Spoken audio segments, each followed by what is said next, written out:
हुआ दीपा, तुम इतनी कंफ्यूज्ड क्यों लग रही हो? अरे मैम, मुझे ना वीआईटी में बीटेक के लिए एडमिशन लेना है, पर मुझे पता ही नहीं कि अभी क्या करना है।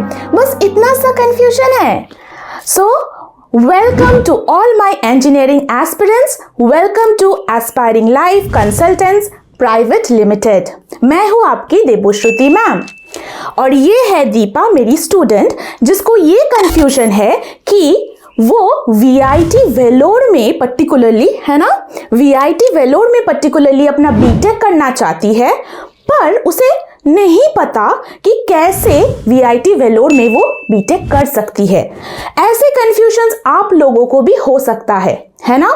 तो आज मैं आई हूं आपका ये कंफ्यूजन दूर करने के लिए। पहली चीज मैं आपको ये बता दूं, और दीपा तुमको भी मैं बता दूं, कि जो वीआईटी है उसका फुल फॉर्म है वेलोर इंस्टीट्यूट ऑफ टेक्नोलॉजी। इस इंस्टीट्यूट का टोटल इंडिया में 4 कैंपसेस है। कहां कहां पे? वेलोर में, चेन्नई में, आंध्र प्रदेश में और भोपाल में। ठीक है। और इस इंस्टीट्यूट में किसी भी कैंपस में अगर आपको बीटेक के लिए एडमिशन लेना है तो आपको एक एग्जाम क्वालिफाई करना पड़ेगा। कौन सा एग्जाम?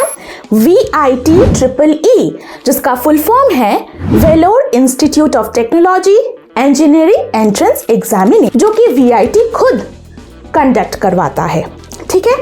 अब जैसे कि हमारी दीपा ने बोला कि उसे पर्टिकुलरली वेलोर कैंपस में ही अपना बीटेक करना है, तो यहां मैं आप सबको और दीपा को ये बता दूं कि आपको वीआईटी का कौन सा कैंपस मिलेगा for pursuing your BTech course, ये कुछ फैक्टर्स पे डिपेंड करता है। कौन सा फैक्टर्स?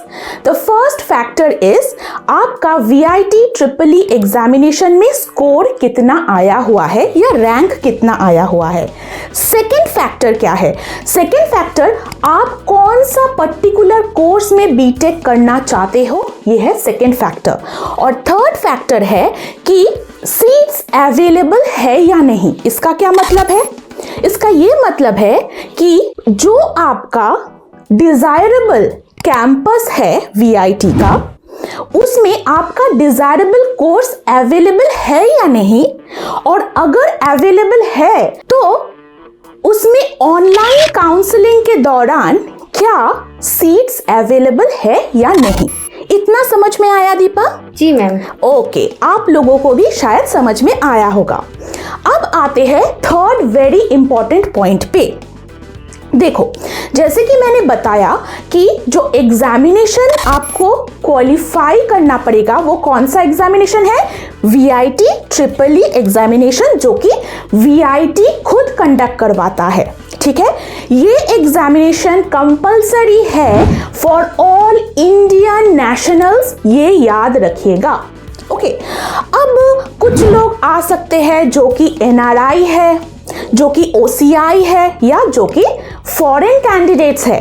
वो कैसे एडमिशन ले सकते हैं VIT में फॉर परसुइंग बीटेक? देखो, जो कि NRI है या जो कि हमारे फॉरेन कैंडिडेट्स है, वो NRI या फॉरेन कैंडिडेट्स की कैटेगरी से अगर अप्लाई करे तो उनका एडमिशन डायरेक्ट हो जाएगा VIT में।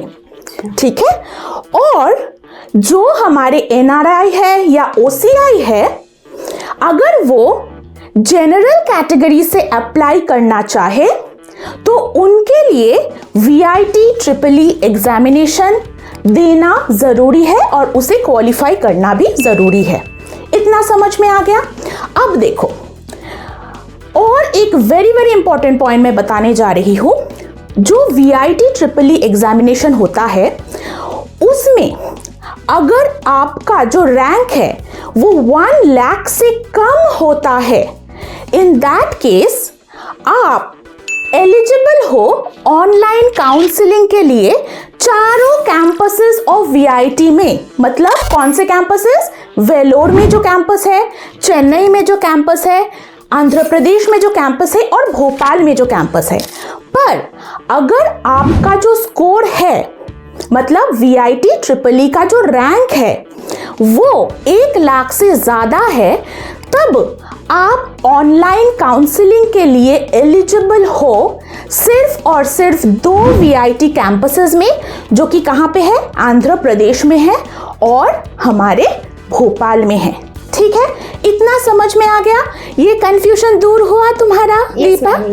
Okay, so my dear engineering aspirants, ऐसे ही छोटे मोटे but very very important updates के लिए आप हमारे चैनल को सब्सक्राइब कर सकते हैं, उसे लाइक और शेयर भी कीजिएगा, और हम लोग और भी ऐसे इंटरेस्टिंग एंड इंफॉर्मेटिव वीडियोस लेके आएंगे।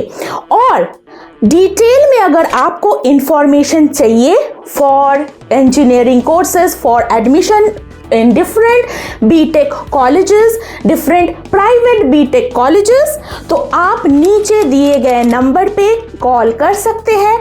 हम ऑलवेज रेडी है आप लोगों को हेल्प करने के लिए। So until our next update, stay tuned and thank you so much and take care my dear students. Bye bye.